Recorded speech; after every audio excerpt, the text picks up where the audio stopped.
Baik,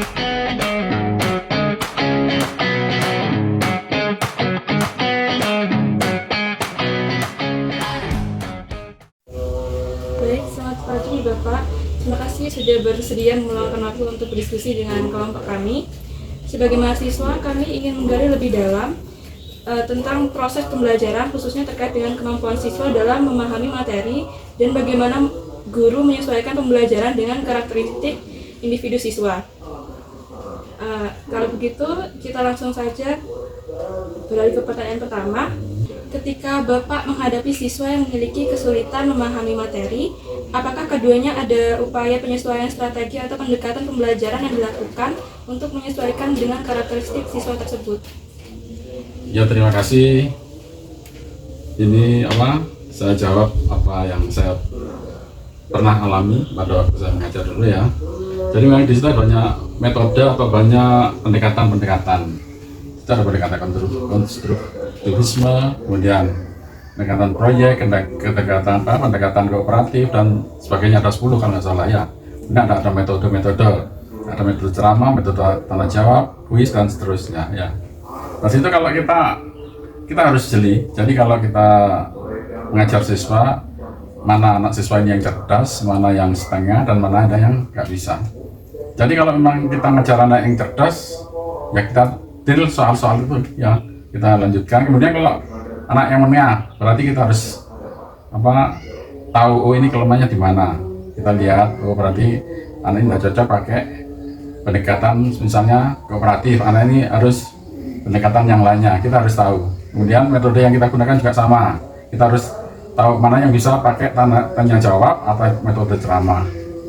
Kemudian anak yang terbelakang, maksudnya yang lama untuk menyerap materi, kita harus ya ada punya trik sendiri juga.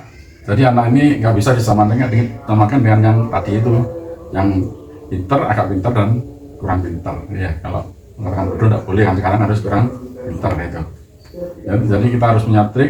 Anak misalnya yang pinter tadi, kita kasihkan metode kooperatif, bisa dengan teman-temannya bisa bekerja sama untuk meningkatkan materinya itu. Kemudian yang anak yang kurang pinter nanti biar kita juga harus tahu nanti yang tolong yang pinter ngajari yang kurang pinter ini ya, dengan istilahnya sekarang kayak ngaji tuh ya, jadi yang itu ya, saling ya. Baik Bapak, terima kasih. Izin untuk melanjutkan pertanyaan dari teman saya. Banyak keluhan menyebutkan bahwa siswa menjadi pasif karena minimnya ikatan emosional antara guru dan murid. Apakah Bapak Ibu mengalami kondisi serupa, dan seberapa besar waktu yang bisa Bapak atau Ibu alokasikan untuk menjalin hubungan yang dekat dan suportif dengan siswa? Ya memang kita harus tahu emosional masing-masing siswa ya. Mengapa siswa ini tidak mau belajar, siswa ini malas menghadapi pelajaran ini, kita harus tahu. Jadi ya kita kadang-kadang menggunakan waktu untuk itu. Jadi misalnya malam waktu istirahat ditanya, ya rumahmu mana, ibumu mana, kemudian kamu tinggal dengan siapa dan seterusnya. Ternyata kalau yang pernah saya alami di SMP dan Sukarambi itu, rata-rata anak-anak itu bapak ibunya ada yang meninggal ayahnya, ada yang meninggal terus ikut mbahnya. Dan jadi kadang-kadang wah, anak ini harus diberi motivasi ini karena kamu harus diberi gambaran, kamu harus pintar, kamu harus karena untuk masa depanmu sendiri kamu harus banyak belajar ya gitu.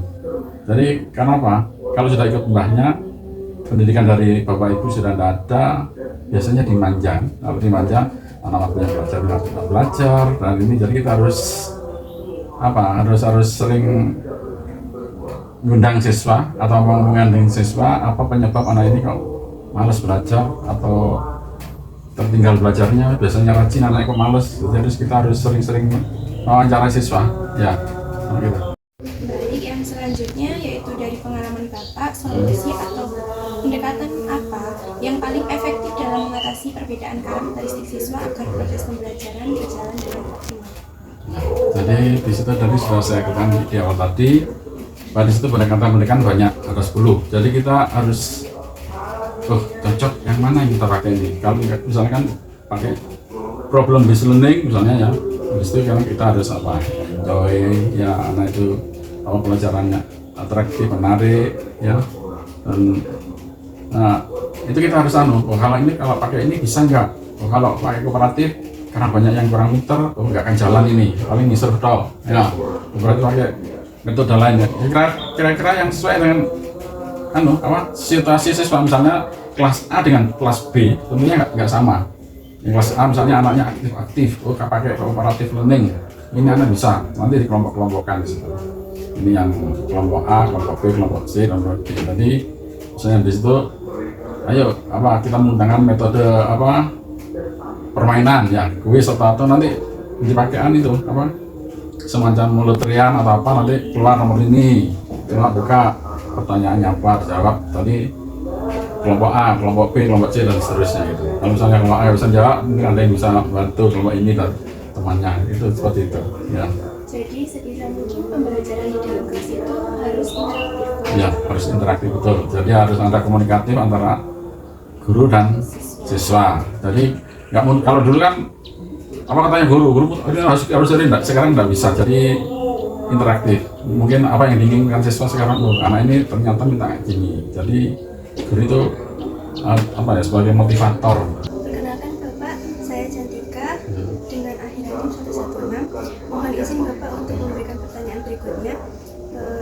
Pertanyaan dari saya, apa harapan atau solusi Bapak terhadap sistem pendidikan saat ini, khususnya guru dapat lebih leluasa menyesuaikan pembelajaran yang sesuai dengan capaian kurikulum dan karakteristik individu setiap siswa? Ya, terima kasih. Di sini sepengetahuan saya untuk kurikulum 13 ini sebetulnya sudah memberi